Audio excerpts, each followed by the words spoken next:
Okay, let's get started here. So assignment number 6 is due on Wednesday at noon.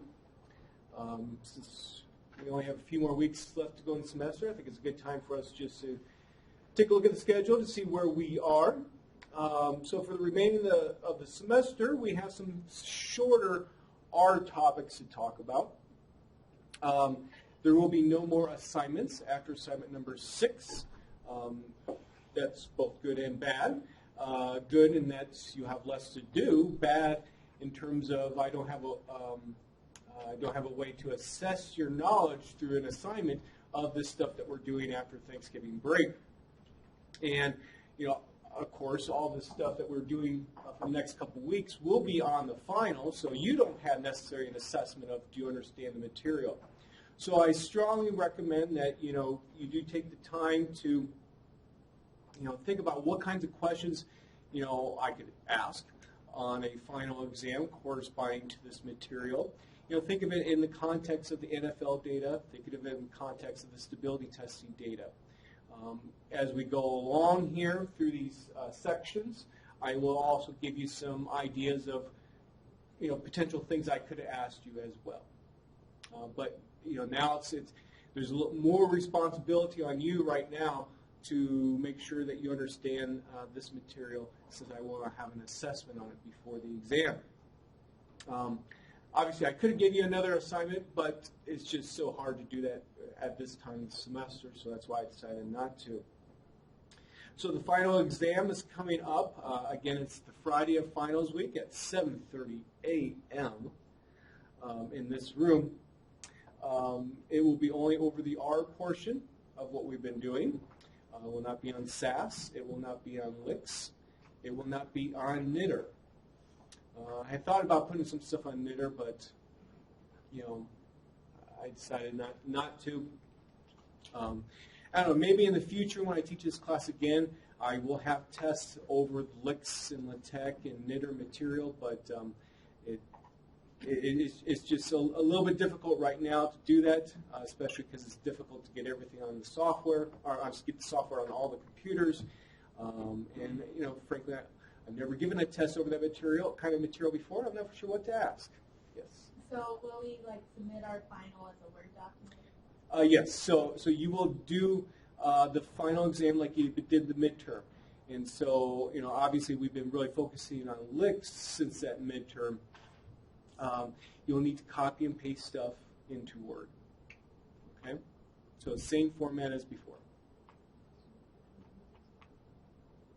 You want to ask a question? It would be just the R part. Yeah, just the R part. Just the R part.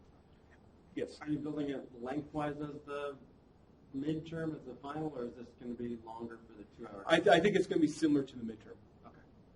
I have a draft almost complete. Any other questions? And this time we will be in this room, because I think for the midterm we were in a different room. So make sure you can log on to these computers and that you're familiar with where to find stuff on these computers as well. Okay. One last thing is that we talked a little bit last time about R Markdown, which basically kind of serves as an alternative to using LaTeX, and also to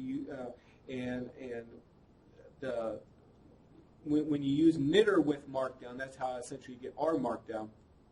And the author of the knitr package, it was just in my email box today, has a new book out called Book Down. And basically he's taken R Markdown further so that one can do more technical documents like writing papers and writing books. This was some of the stuff that I think he was talking about last spring when he gave a seminar for the Department of Statistics.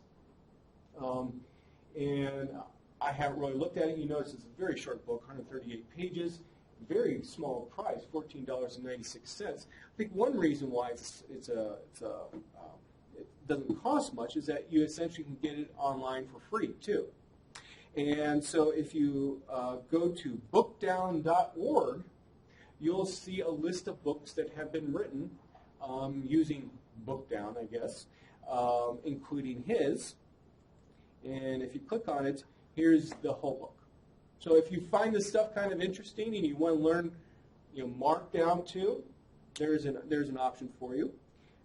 Also, there's not a whole lot of books, but there are a few other books here that you might find interesting, and all of them are available for free. It's kind of an interesting, different model for books that you can buy the book if you want a paper copy, but an electronic version is given for free. I haven't seen that too often, but there's been a few other places in the statistics where I have seen that. I just like to know how, from an author standpoint, how do you get the publisher to agree to allow you to give away the electronic version for free? Anyway, okay. Are there any questions? Okay, so today we're going to talk about control structures. And what this just basically means is conditional execution of certain sets of code, and also how to do loops. Now, with respect to conditional execution, we've actually already seen some of this already, and I kind of debated with myself. Yes, sometimes I do debate with myself. Do I want to go over some of this stuff that we've already done in the regression section again? And I thought it would be helpful at least to put it here as a nice place to have it, so that especially for those of you who will be studying for the PhD qualifying exam, it's all in one spot. But some of this material I'm going to go through quickly because we've already done it. Okay, so let's take a look at the GPA data set once again. So let's say I read it in, and there are times where maybe you just want to access a portion of the data set, or in ours terminology, the data frame. And if you remember, the way that we can do that in a conditional manner is to simply, let's say, work with a variable, and let's say the high school variable, and let's say I want all GPAs that are less than 2.5. And the way that R behaves is it actually performs a set of logical comparisons on the entire vector of 20 different high school GPAs, so that you get a vector back of trues and falses to see if each observation satisfies this condition. So, for example, the second observation here is a true, because you have a value less than 2.5. And once you get those then, that allows you then to extract just certain parts of the data set that satisfy this condition. And the way to do that is that you put these trues and falses then as the row values for the data frame, when you want to access maybe just certain rows or certain columns. And so what we end up having is then all the observations with high school GPAs of less than 2.5. Now, again, to relate this to SAS, the way that you would have done this is through a data step and using like if, then, else kinds of statements. Here, it's actually a little bit more simpler. And these trues and falses then that we get are also treated in R as numerical quantities. Trues are ones, zeros are falses. So if I want to see how many people in my data set have a GPA less than 2.5, I use the sum function with these trues and falses, and I get 6. Of course, at times you might want to check, is a particular observation equal to a particular value? And to do the equal, remember you need a double equal. And then to do a not equal, you use an exclamation mark equal. Okay, so that's all review. Excuse me. Now, you can do similar or the exact same kinds of things that we just got done doing here using an if-else function in R. And this is what's new. And you might be thinking, well, if I can do this already using the previous code, why do I want to learn about the if-else function? Well, there are some reasons. First, the if-else function uses a syntax that is maybe familiar to you with other programming languages, or at the very least through using Excel. Excel has an if function, and the syntax is very similar. So because of that, often people work with this if-else first when they're first learning R, rather than necessarily how we were doing it. But also, it allows you to do more than just simply a true or false. So if you want to have some other values as the conditional, what happens in the end, you can do that with the if-else. So in the end, if-else is actually, let's say, more general in what you can do with it. Yep, I talked about that. Good. So, how can we do some of these same comparisons? Well, with the high school GPA, I can say if-else, parentheses, the first argument's test. Let's make a test here. Is the high school GPA less than 2.5? And what's going to happen is that R is going to check every single value of all those high school GPAs. And for those values that are less than 2.5, return yes, a value of true. When they're not, so the no argument, return a value of false. And in this particular case, I just simply put the values into an object called test.cond1, for the lack of a better name. If I were to sum those up, as we got before, I get 6. Okay. Now, you can also, and this is just to, again, emphasize stuff that we've done before. Let me jump over here to 10.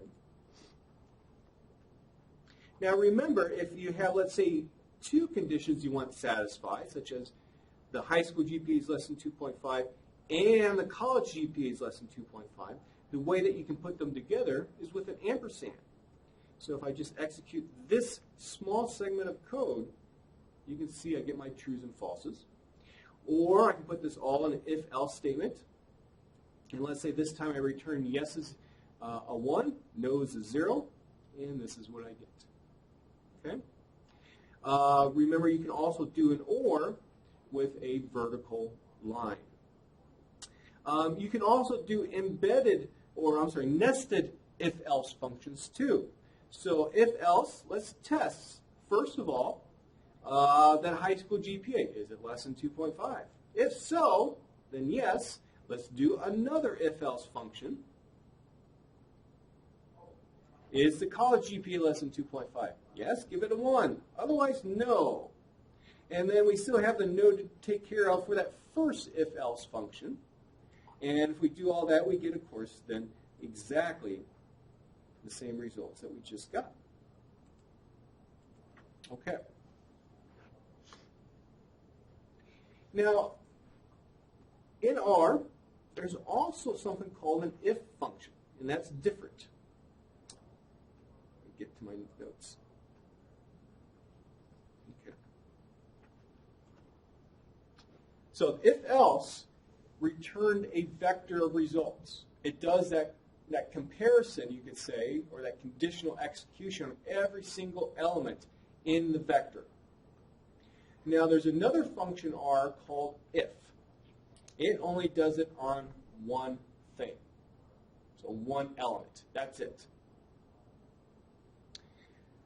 To show you, and if is used in many different places.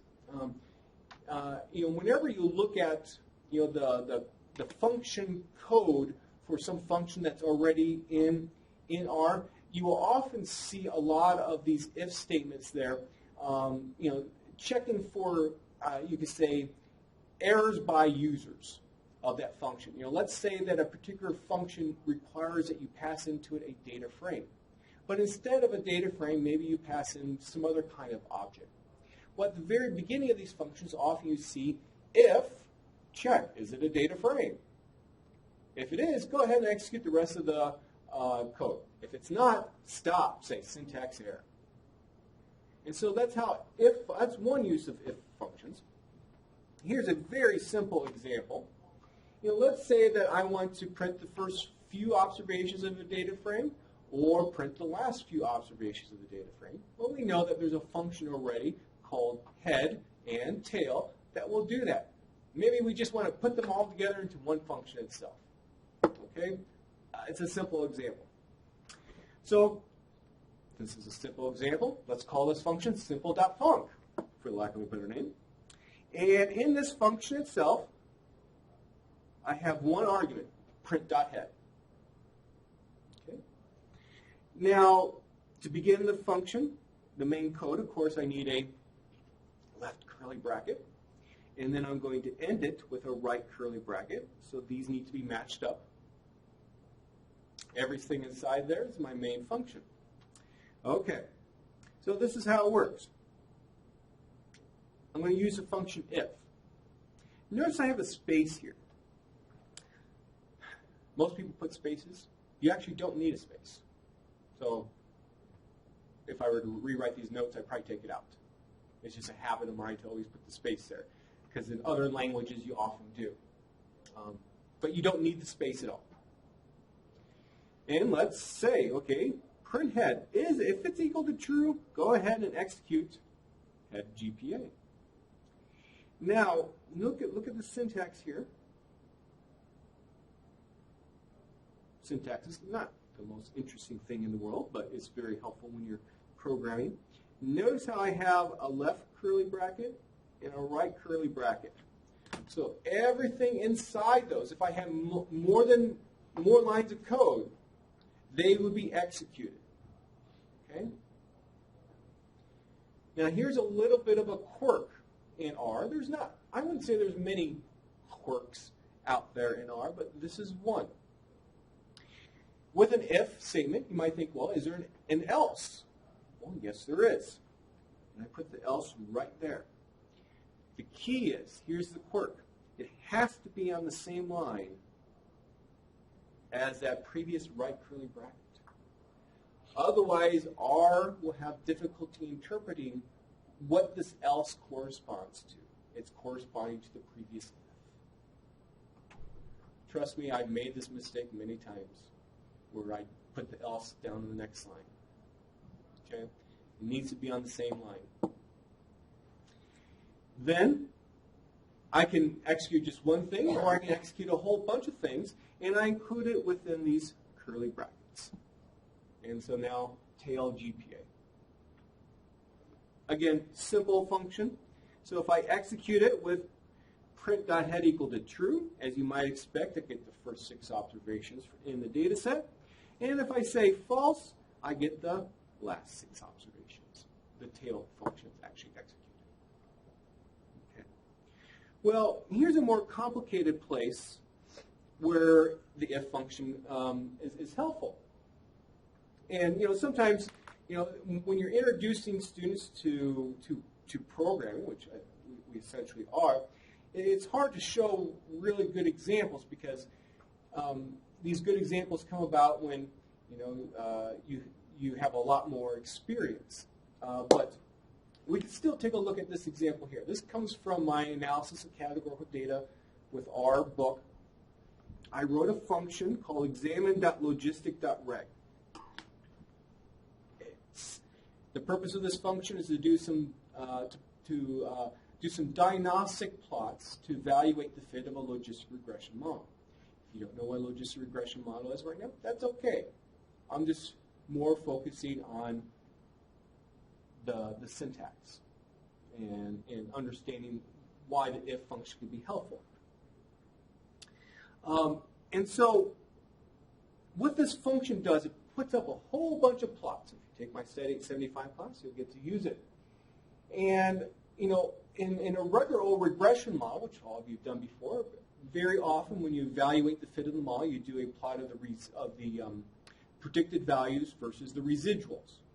And essentially that's what I want to do here, but now in a logistic regression sense.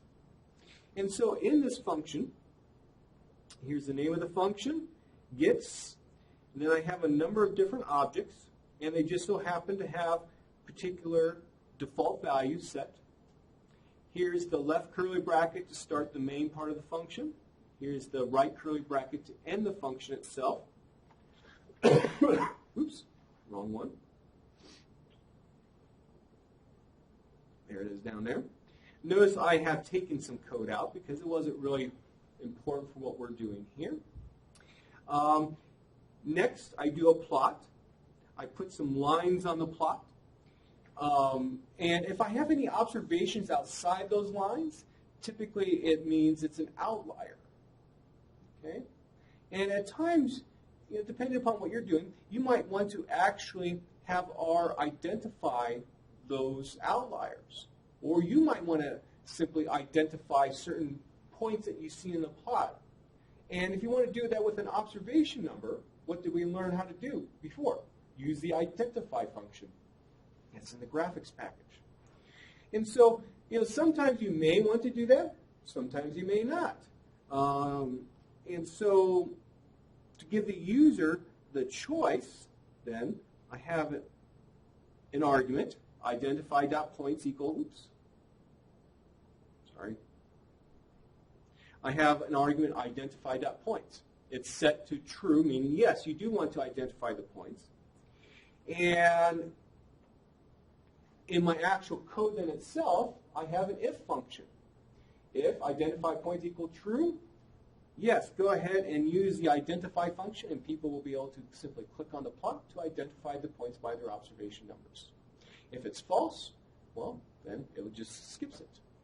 So that's the use of the if function. Any questions? Okay. Now there are times too where you don't just necessarily have two options to choose from essentially with an if, or I'm sorry, with if else. With if. Maybe you have 3, maybe you have 4, maybe you have 5 options to choose from instead. And in many programming languages, this is called a case where you use what's called a select case.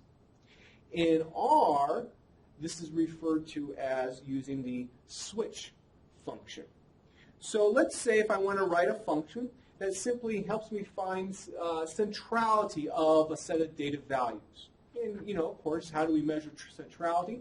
With a mean, with a median. There's other measures too. But let's focus on the mean and median. And let's say if anything else is wanted in this function, we basically say, okay, error. You made an error. I can't do that.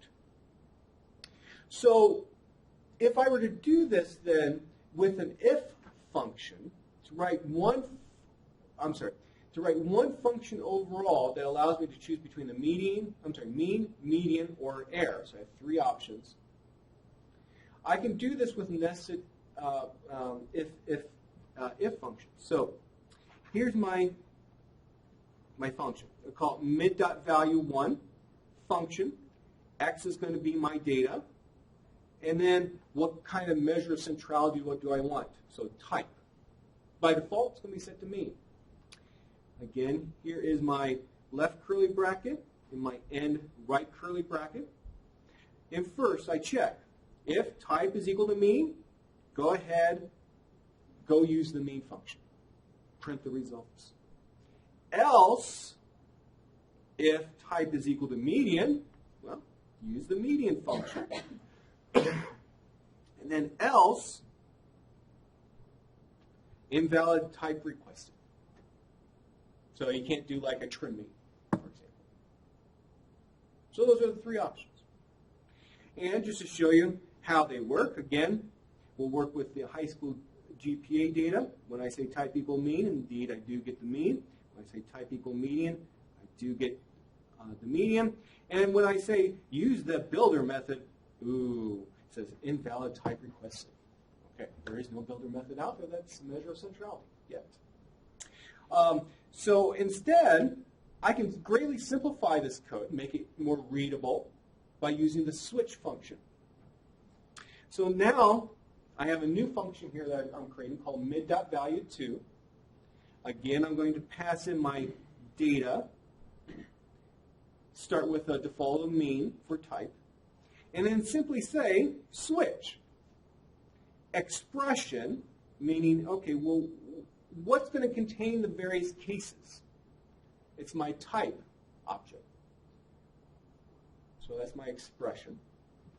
And then I give options. If mean is given, notice it doesn't have quotes around it. Although I did have quotes there. It's just a syntax. If mean is given, then go find the mean function and execute it with x. If median is given, go find the median function, execute it with x. And if something else is given, I don't care what. I'm not going to specify it at all. So notice you don't see anything after that comma other than what I want to have happen if something else happens. Let's print invalid type request. So when I execute all this again, I get the same results. So switch can be useful. Any questions? Yes? In the function, can you just put like only type, not giving a mean? I'm sorry, say that one more time. In function, when you give the exam type, can you just put only type, or do you have to give the default value? You could just put type, yeah. Oftentimes, in situations like this, it's useful to have a default value given, but you do not have to give anything after type. Any other questions? Okay. Excuse me. Now, a key is to using this switch function. Whatever you put after one of these options has to be a function. So, let's say if you wanted to calculate the mean and standard deviation, you want to do both. So, how do you do that? Use the main function, use the SD function. So what you would need to do in that situation is create a new function. Let's call it, I'm not going to write it out, mean.sd. And inside that function, you calculate the mean, you calculate the standard deviation. And you would need to put mean.sd then as the function that you're going out to from the switch. Okay, so you need to put a function there. You notice how that's, and hopefully that's clear. Notice how that's different from when we were using if up here. I could put a bunch of stuff inside those curly brackets and get stuff to work. Can't do that here. Okay.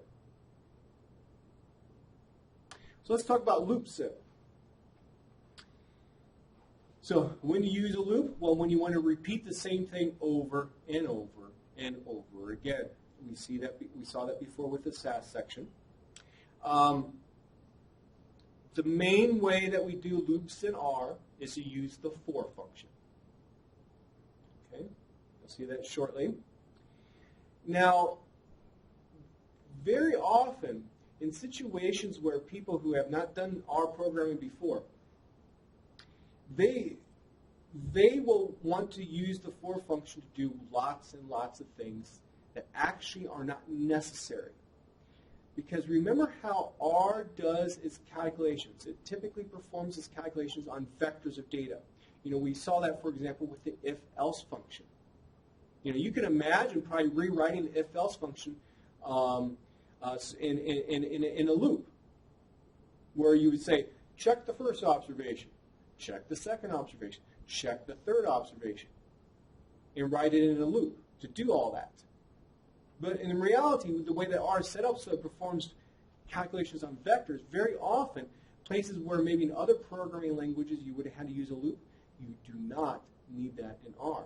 So what you should always do in order to optimize your code, to make it more efficient, is to ask yourself, do I need a loop here or not? And many times you will, but often you will not because of how R is set up. So to help demonstrate all this, I decided to do a little Monte Carlo simulation, similar to what we did in the SAS section.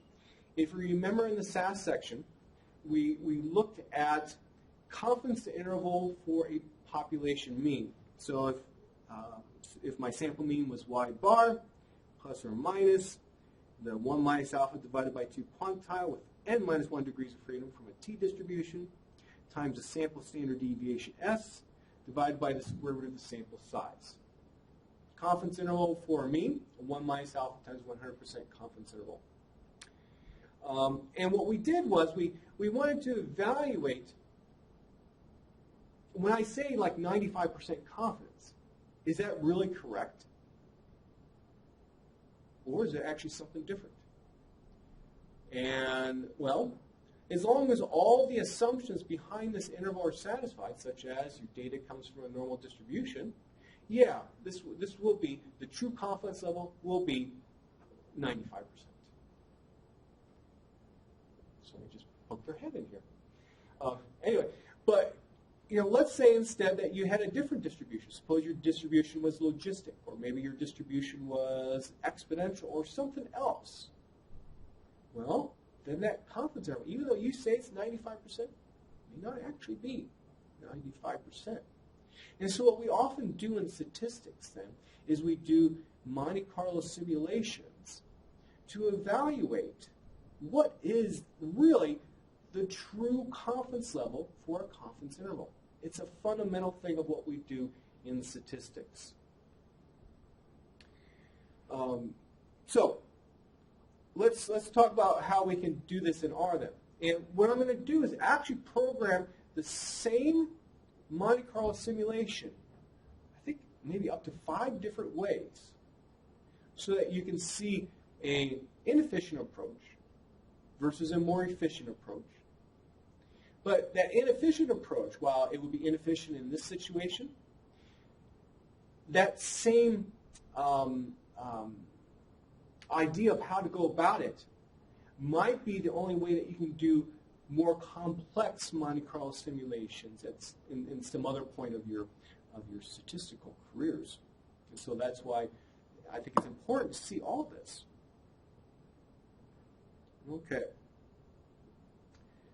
Excuse me.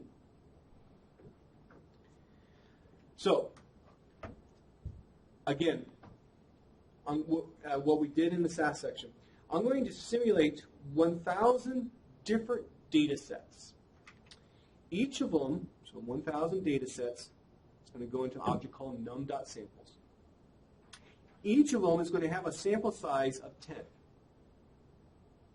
Each of them is going to come from a normal distribution with a mean of 2. So I'm very interested then is, does that confidence interval contain 2 or not? I need a standard deviation. I just decided to pick 3. Also, let's use 95% confidence, so my alpha level is going to be 0.05. Okay. Now, what I'm going to need to do then is basically, for every single one of these 1,000 data sets, I'm going to need to calculate the confidence interval. And then also check, does that confidence interval contain 2 or not? Now, before you immediately go towards programming the loop to do that, the first thing that you should do is to try to get it to work for one data set. Okay? So let's do that. Excuse me. So here are my various settings. Okay. So to simulate the data, we've seen the R norm function before. R for random, norm for normal. And how many observations do I want? Well, whatever my sample dot size is, which is 10. My mean is going to be mu. My standard deviation is going to be sigma. I'm going to put that in an object called y. And then in order to be able to reproduce my results, it's always good to be able to reproduce your results whenever needed, I'm going to set a c. We talked about set.c before as well. So there's my y. That's my first data set. With this data set then, I'm going to calculate my lower bound. So I'm going to take the mean of everything that's in y plus the alpha divided by 2 quantile from that t distribution. Of course, that's the same as the negative of the 1 minus alpha divided by 2 quantile because the t distribution is symmetric. So I could have just simply put in a minus there and a 1 minus there and get exactly the same thing. So I take it times, there's my quantile from the t distribution, standard deviation of y, divided by the square root of the sample size. I put that in an object called lower, for lack of a better name, and there's my lower bound. So that's good. The lower bound is less than 2. We would need that for the confidence interval to contain 2. I do something very similar for the upper bound, except for I change the quantile, and this is what I get. for my interval. And notice 2 is in there, so the confidence interval, you could say, worked. It has captured the true value of mu. Yay. Okay. Now, how would I check? Excuse me. How would I check, without actually looking at it myself, how would I check to make sure the confidence interval contains mu? Well, this is where the if-else function could come in. There's a number of ways that you could do this. Here's one. Check, is my lower bound less than mu? And is my upper bound greater than mu? If so, give it a value of 1. If not, give it a value of 0. And yes. Alternatively, notice the shorter code, lower less than mu, and upper greater than mu, and we do those logical comparisons, and we get a true. And that will do exactly the same thing that we need. Okay. Now let's go ahead and put this into a loop. So we know how to do it for one data set. It should be easy to do for 1,000 data sets. Now, let me give you a little bit of advice of issues I see sometimes students have. Students will often want to go immediately to the loop and to get it. And then they run into problems. And maybe the problems are so severe they come to me for help. And I'll say to them, have you tried to see if it worked for one data set yet? And they'll say, no. Well, get it to work for one data set first. Okay? Then go to the multiple data sets. So that's just a little bit of a helpful hint. I see the same thing, for example, when writing functions. Students will want to write a function to do something. Okay? So it can work for any particular situation. Well, outside of the normal function code, get the stuff to work first. Then when you get to work, put it inside the function, within the curly brackets, and add all the stuff that you need. That's the way to do programming. Get it to work first before you jump into a later step. Okay. So for this situation, I'm going to set it to seed so I can reproduce my results. Now these results that I'm going to get, I want to be able to save them someplace. So what I need to do is initialize some storage device for each data set. And for each data set, I want to say, does the interval contain mu or not? And what was the lower bound and upper bound of that interval for each data set? So I have 3 things I want to save. And so to do that, I'm going to save all my results into a matrix. I don't think we've seen matrices here before in R. And a matrix is what you would expect in a mathematical context. It has rows, it has columns. And so my matrix, I'm going to initialize all the elements in the matrix to be NA. So data equal NA. It's just a way to be like a placeholder for now. Then the number of rows in that matrix. Well, each row I'm going to have contain the results for each data set. So the number of rows should be equal to the number of data sets. And the number of columns is going to be 3. So I want to save 3 things with each data set. So I'm going to put that in an object called save.results. And you can see I have about 1,000 rows and 3 columns. Okay, now here's my loop. I use what's called the for function in R. And I need to have some kind of counter. So for the lack of a better word, I'm going to just simply use I. So for I, I'm going to go from 1 to 1,000. So I have 1,000 different data sets. Or I will have 1,000 data sets. And here's the syntax. For I in, and then you have a vector. 1 colon num.samples. What does a colon mean again in R? 2. T-O. So if I just execute 1 colon num.samples, I have all those. So if I really wanted to, I could have done this. C parentheses 1, comma 2, comma 3, and just write everything out. Obviously, that's not efficient. So I do 1 colon num.samples. And this is all within parentheses there.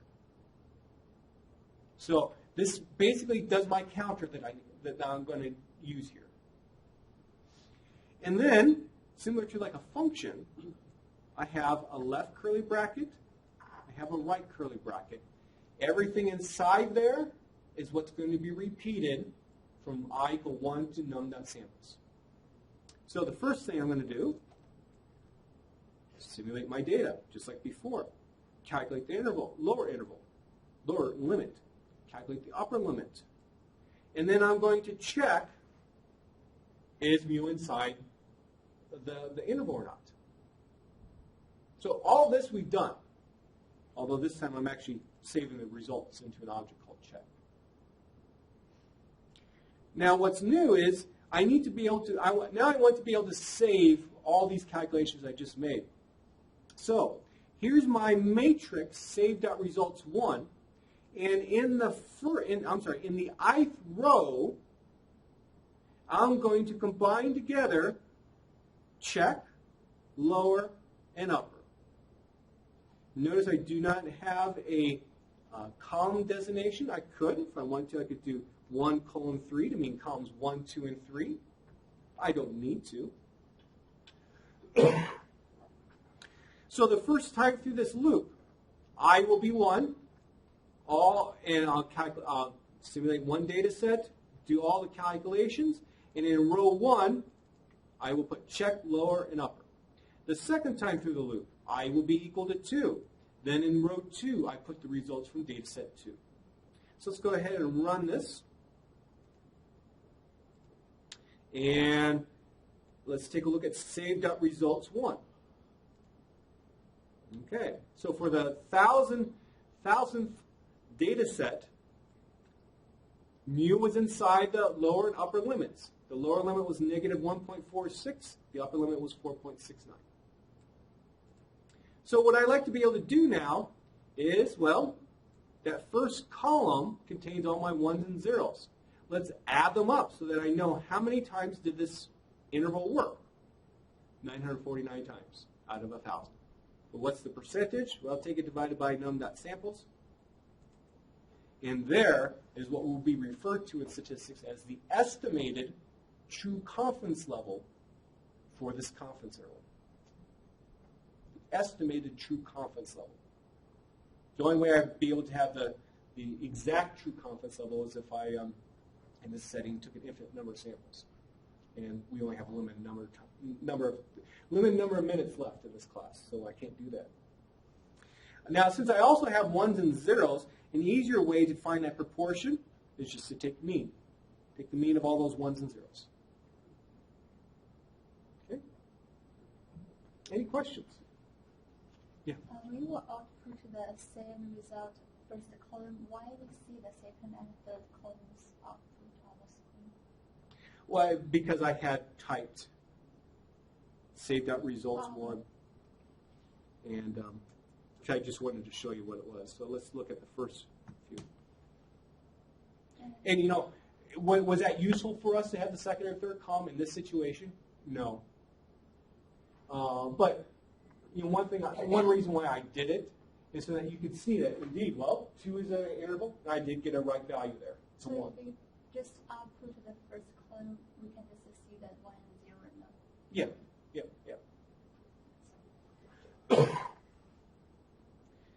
Any other questions? Okay. So, as I say in the notes on page 7, this is an inefficient way to do a Monte Carlo simulation. Sometimes for more complicated data structures, this might be the only way that you can do it. Let's look at some other ways to do this. Okay. Let's see here. Well, let's try it from just the notes itself. Okay. Very often, it's going to be more efficient to be able to simulate all your data first rather than inside the for loop. You might be thinking, well, why? You're still simulating essentially the same data. Well, inside that for loop, we had to execute our norm 1,000 different times. If we simulate all the data first, you're only executing it once. And in the end, for this simple of a setting, it's not going to make much of a time difference at all. But in other settings where you have maybe more complex data structures, you have larger sample sizes, they care. So whenever possible, always try to simulate all your data first. And so that's what I did here. I set my seed, and then I'm going to, again, use the rnorm function. But notice instead of just having num.samples there, I'm multiplying it by sample.size. So now I'm going to simulate 1,000 times 10, or 10,000 observations from a normal distribution all at once. So using rnorm. And notice what I did here. I put this all in the data argument of matrix. Because I'm going to put all my data now into a matrix. And then in the for loop, I'm just going to extract the data sets one by one from the matrix. So num row. How many rows am I going to have in this matrix? 1,000. Every row is going to be one data set. Number of columns, sample.size. And if I look at the first three then rows of this matrix then that's created, this row is data set 1. This row is data set 2. This row is data set 3. Now, how does R put all this data into the matrix?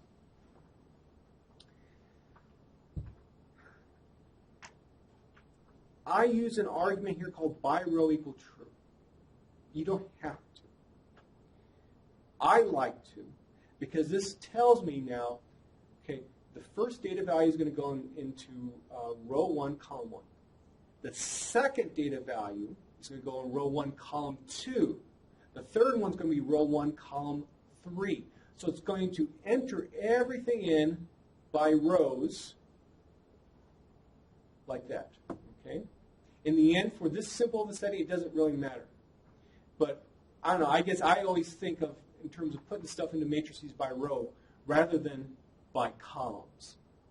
The default is by columns. Okay. So just to show you that indeed you could do these calculations, how about we just do it for one data set first? And what do I need to do? Well, when I calculate my interval, I'm going to calculate both the lower and upper bounds at exactly the same time because it's easier. Y is my matrix. I'm going to just take out row 1. Okay. I'm going to find my two quantiles from a t-distribution.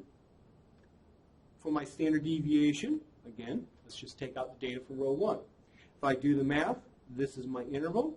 If I check whether or not 2 is in there, I get a true. Okay, now let's put this in a for loop. Excuse me. So I need a matrix to save all my results in. So I'm going to call it save.results2 this time. And for I in 1 to the number of samples, so I 1 to 1,000, I'm just going to simply calculate my interval. Notice how I have an I here and also here instead of a 1. Okay. I'm going to do the check and put all my results back into save.results2. And when I find the estimated true confidence level, guess what? I get 0.949 again. So that's good. Yes? So here the number of samples will be 10,000, right? Well, num.samples is 1,000. I have 1,000 different data sets. Maybe I should call it num.dataset or something like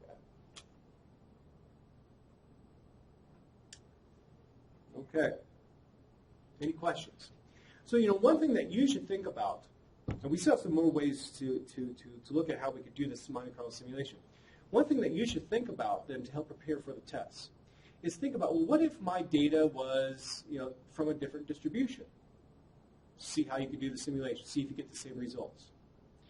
You should think about, well, what if instead of doing a confidence interval for mean, maybe I did a confidence interval for the standard deviation. There's formulas out there for that. I bet all of you have probably seen it in the class before. See if you can program in the formula into R and do a little simulation. I will tell you, though, it is very interesting if you do, and maybe I discussed this in this class before, if you do a confidence interval for, instead of standard deviation, let's call it the variance. If you do a confidence interval for the variance, have we discussed this in this class before? Confidence interval for the variance? No? Okay, sorry. Sometimes, you teach it so much, you don't remember. Well, did I do that in that class or not? Oh, what is it? I think there's a chi-squared quantile down here, chi-squared quantile up here, and maybe an s-squared up there or something like that. That might look familiar. Well, that interval works great if your data comes from a normal distribution, because the actual derivation itself relies on the normal distribution. Unfortunately, if you look at data from a t-distribution, logistic distribution, those are symmetric distributions too, just like normal. This interval is really poor, or it starts to get poor, I should say. If you look at a skewed distribution, it's horrible. But yet, this is the interval that we typically teach. There are other intervals out there that are better, but they still have some issues. Anyway, so let's get back to, so you should think about, well, how could I do this little simulation with that interval? Well, getting back to the code now. Can we do better? Yes, we can. But we're running out of time, so we're not going to be able to do that part today. What I will end with is I want to talk about the course evaluations. Okay. So for those of you who are my Study 10 course, you heard me say some of this yesterday, so some of this will be a repeat, but there's a number of you who were not in my Study 10, are not taking Study 10, so I want to say this here. So for the first time this semester, the Department of Statistics is giving its course evaluations in an electronic manner. It took a while. I don't know why it took so long, but after some hard work by myself and another faculty member, we finally were able to get it for Department of Statistics. All of you should be receiving an email from the university about the course evaluations. Have you received it? Good. When did you receive it, Butchie? Monday. Monday? After 8:10? Mm-hmm. Okay. I was foreshadowing in class. So anyway, so that evaluation system, so there's a number of questions on it. Most are required by the university, required by my department. I also, at the very end, about the last 5 or so questions, have some additional questions that I put on it myself. I would show it to you here, but I guess I checked this morning and I'm not able to show it to you anymore like I was for 8:10 yesterday. But please make sure to take the time to fill that course evaluation out. Don't just randomly select answers.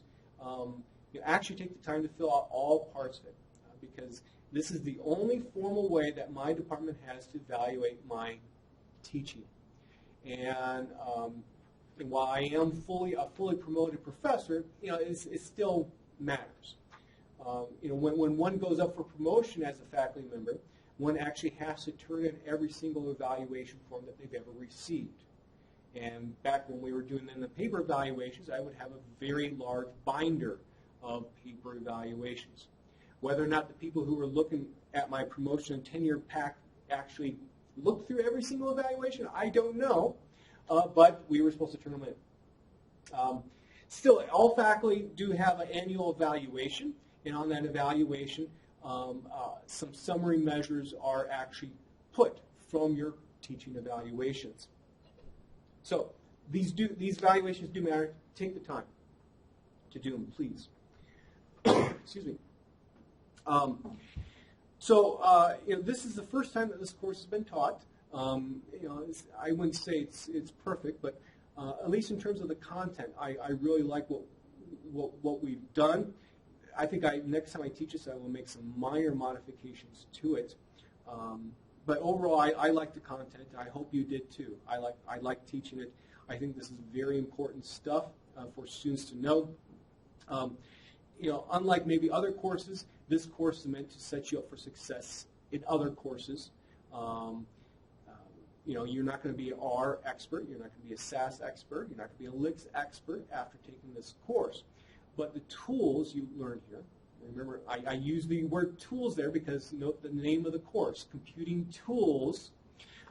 These tools will be helpful in other coursework.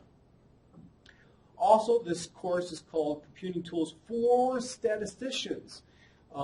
This is a required course for first semester master's students in the Department of Statistics. However, we do open this course up for non-stat majors because there's a lot of good content here. But for those non-stat majors, please take that into account that the audience is actually meant for statisticians. But like I said, I think you can still get a lot out of it, even if you're a non-statistician.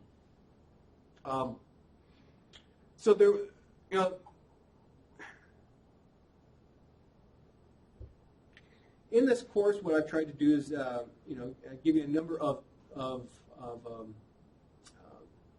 ways to help you learn the material. In terms of, obviously, we have typed lecture notes. In fact, I did all my lecture notes in LICS. This is the first time ever in a course I've done my lecture notes in LICS. The reason, well, of course, we're talking about LICS in this course here. I had to learn some stuff. I found it interesting typing in LICS because I've always typed everything in Word for lecture notes. And in order to do stuff that I always did in Word, I had to figure out, well, how do I do that in LICS? And I found that interesting this semester to do that. So I give you the lecture notes, obviously. I give you all the R programs and SAS programs that we do in class.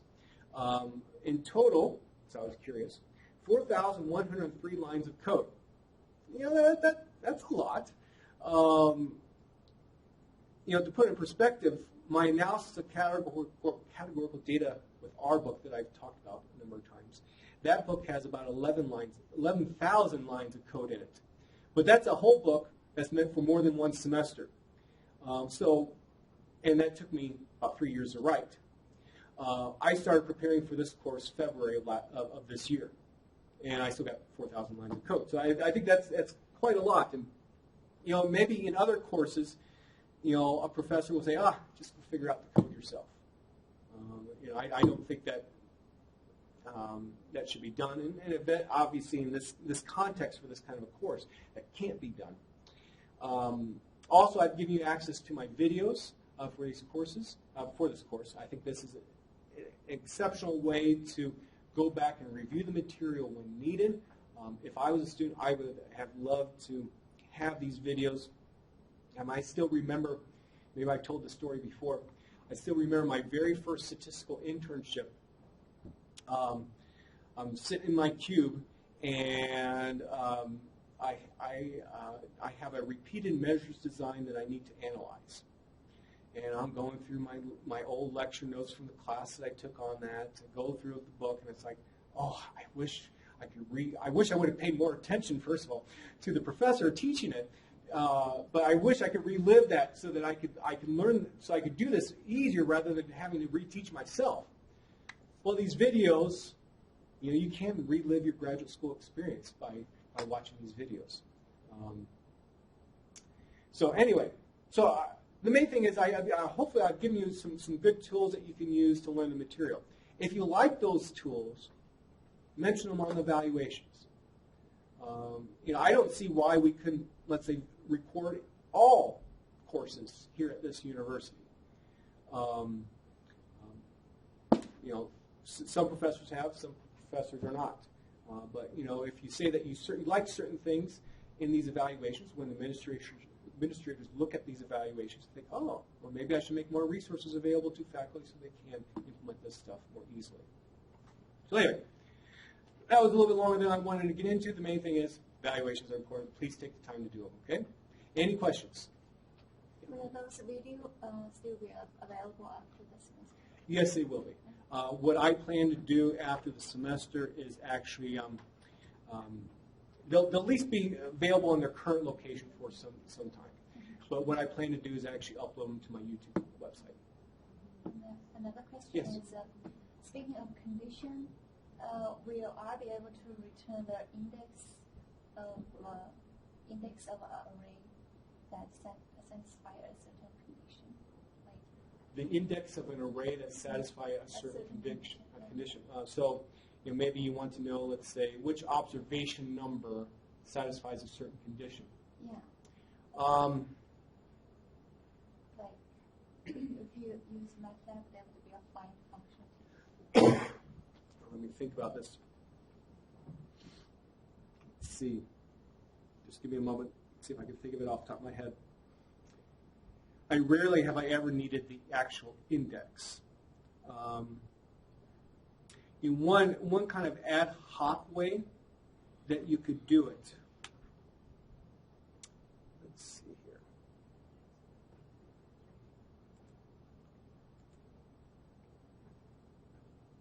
Okay. So we have all these trues and falses. This is with the GPA data. How about if I create just a simple vector, we'll call it simple. 1 to 20 for the sample size.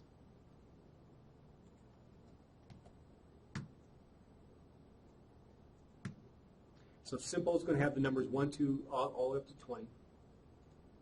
And there's the indexes. There might be another function that will allow you to get that automatically, but in the end it's just, basically a one additional line of code, you could say, to get it. I guess there's been a few times when I've had to do that, but it's been very rare.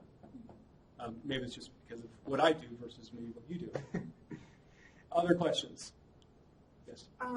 In knitr, when I put in my R code and then I go to resize the figures, it will resize the figures, but it doesn't do anything with like the legend and the plot title. Should I manually change those in my R code? So let's say if by default you were given a 10 by 10 figure, and you have a legend that's in like a quarter. So when you make it 5 by 5, that legend's exactly the same size as before. I would have expected it to resize that. Which legend are we talking about? Are we talking about the harder to find legend that's later in number 1, or are we talking about the easier legend that's like? Like question 1, F, and G. Okay, let me pull it up real fast.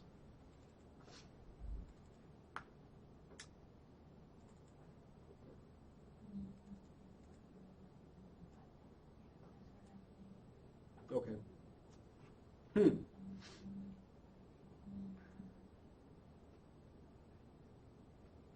me look at my answer key.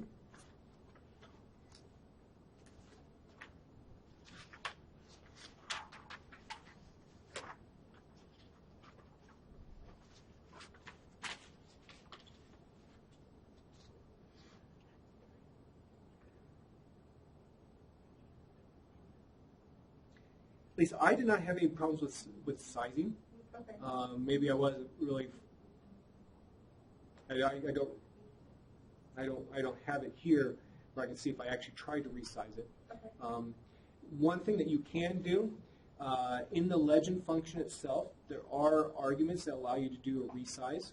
Do a search in the legend function help for CEX, and I think that will lead you to a solution. Okay. Okay. Other questions? Okay, that's it for today.